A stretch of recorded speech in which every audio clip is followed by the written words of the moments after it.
राहुल बेटा, राहुल बेटा, कुछ तो उपाय लगा बेटा, कुछ तो दिमाग चला। घर में एक चीज नहीं है, आटा दाल चावल कुछ नहीं है। घर में सदस्य 10-10 गो लोग खाने वाला, क्या करे कुछ समझ में नहीं आ रहा है। और तुम बस माथे पे हाथ रख करके सोया पड़ा हुआ है, ऐसे सोने से चलेगा? माँ हमको परेशान मत किया कर, जो समझ में आ रहा हो करो, नहीं तो छोड़ दो, पर हमको मत बोलो। बेटा उठ उठ, पहले आँख खोल, हमसे बात कर, बात कर। तू इतना चिंता में रहेगा और कुछ नहीं करेगा, एक कमरे में बंद रहेगा तो फिर कैसे होगा? क्या करें, हमको कुछ समझ में नहीं आ रहा। ऊपर से तुम लोग इतना परेशान करके हमको रख दे रही है माँ। अरे जब हम कमाते थे तब तो सारा पैसा हम लाकर तेरे हाथ में दे देते थे, अब मेरे पास नहीं है तो हम क्या करें। हमको निकाल दिया है बॉस ऑफिस से, अब हम काम में नहीं जा सकते हैं। मेरे माथे पे बहुत ज्यादा कर्ज हो चुका है माँ। बेटा मेरा माथे में कर्ज है बोल करके घर में सोए रहने से या माथे पे हाथ रखने से कुछ हो जाएगा?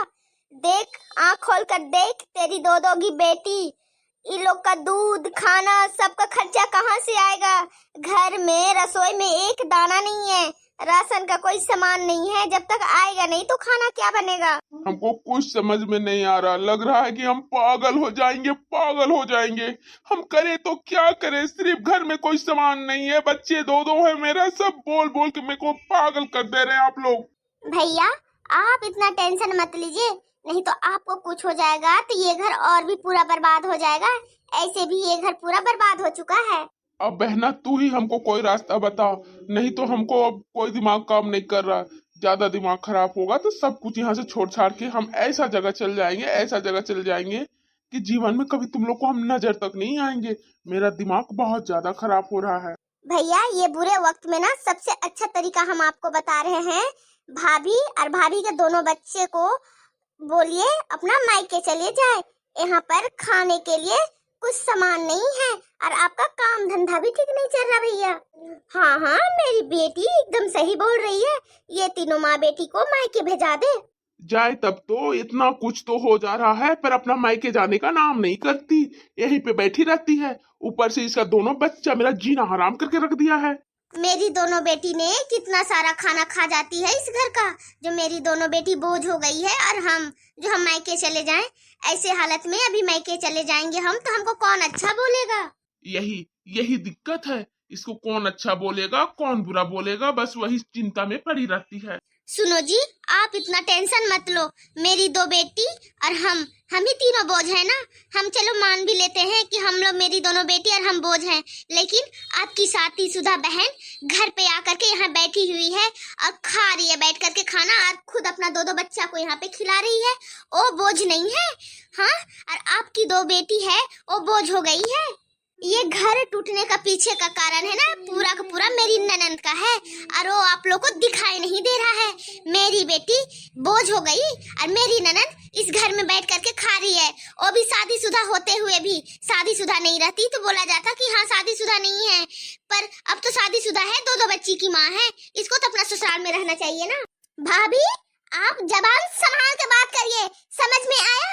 हम यहाँ अपना बाप का खाते हैं, आपका बाप का नहीं। खबरदार ननन जी, अगर आप मेरे बाप के बारे में एक लफ्ज भी बोले तो आपका भी हम जबान खींच के रख देंगे। आप लोग का हम माँ बेटी का बहुत नाटक देख लिए, अब हम नहीं देखने वाले हैं। अब इस घर में सास बहू ननद लड़ते मरते रहो, हम तो चले। आप चाहती क्या है? हमेशा आप मेरे पीछे पड़े रहते हैं। अपना ससुराल जाकर के देखिए अपना घर, मेरा घर क्या देख रहे हैं आप? आज आप दोनों माँ बेटी की वजह से मेरा पति का ये दशा हो चुका है, और मेरा पति के साथ कुछ भी होगा उसका सारा जिम्मेदार आप दोनों माँ बेटी होंगे।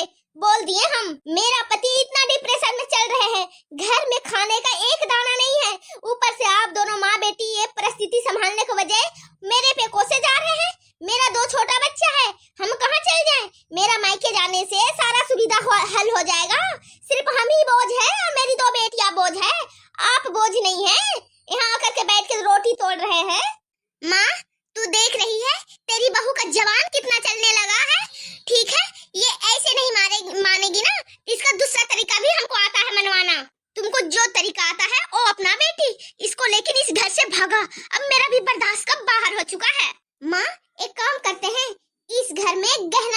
के इल्जाम में इसको ना जेल भिजवाते हैं, तभी जाकर के सुधरेगी। गहने तू निकाल करके बाहर रख दे, उसके बाद इसके चोरी का इल्जाम लगा दे।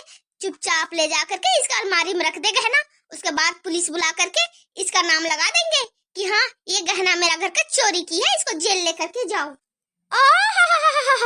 अब कोई तरीका जब समझ में माँ बेटी की नहीं आया तो मेरे पे चोरी के इल्जाम लगाएगी और हमको जेल भेजेगी। हाँ हाँ भाभी, अब आपको जेल ही जाना पड़ेगा। जेल का चक्की पीसिन पीसिन करके जेल का रोटी खाना पड़ेगा आपको। कैसे हम जेल जाते हैं वो भी हम देखेंगे। हम जेल जाएंगे तो क्या आप दोनों माँ बेटी मेरे बच्चे को पालेंगे? यह मेरा नजर के सामने तो मेरा फूटी नजर देखना नहीं चाहते आप दोनों मेरी बच्चों को, और कब मेरे जेल जाने से आप लोग इसको दोनों को पालेंगे? आपकी दोनों बेटी को ना भैंस का दूध पिला पिला करके मार डालेंगे। हाँ, इसका बच्चा को हम लोग पालेंगे। थोबड़ा देखी हो जाकर के ऐना में, काली कलुट्ठी एक बेटी पैदा की है, एक गोरी चिकटी बेटी पैदा की है, दो बेटी दो कर्म का। मेरी बेटी काली हो चाहे गोरी हम समझेंगे, आप लोग को नहीं समझना होगा। इसी के लिए मेरा पीछा पड़ना छोड़ दीजिए आप लोग। घर में अन्न का एक दाना नहीं है तो क्या खिला के जियोगी और अपनी बेटियों को जिलाओगी? जा, आज हम भी घर में कोई राशन नहीं लाते हैं, देखते हैं इस घर का चूल्हा कैसे जलता है। हम कहाँ से राशन लेकर के आएंगे? क्या हम कमाने जाते हैं? मेरी बेटी पानी पी करके रह लेगी और हम भी पानी पी लेंगे। वाह महारानी वाह, आज घर में राशन दाना पानी खत्म हो गया तो पानी पी करके रह लेगी, और पूरा साल पानी पी करके तुम जी हो या रोटी खाई हो इस घर का? नमक हरामी औरत आज पानी पी करके जीने के लिए तैयार है, लेकिन इस घर से निकलकर मायके नहीं जाएगी। नहीं जाएंगे मायके, क्यों जाएंगे? मेरे माँ बाप ने शादी के समय कोई भी कसर नहीं छोड़ा है। दहेज, गहना, फर्नीचर, हर एक चीज दिया है मेरा माँ बाप ने। क्या हमको निकल के मायके जाने के लिए?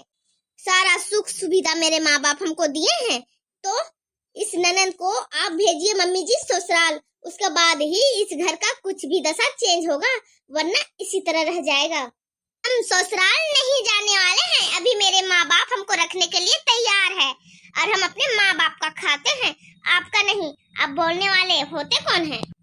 तो आप भी बोलने वाले होते कौन हैं हमको मायके जाने के लिए?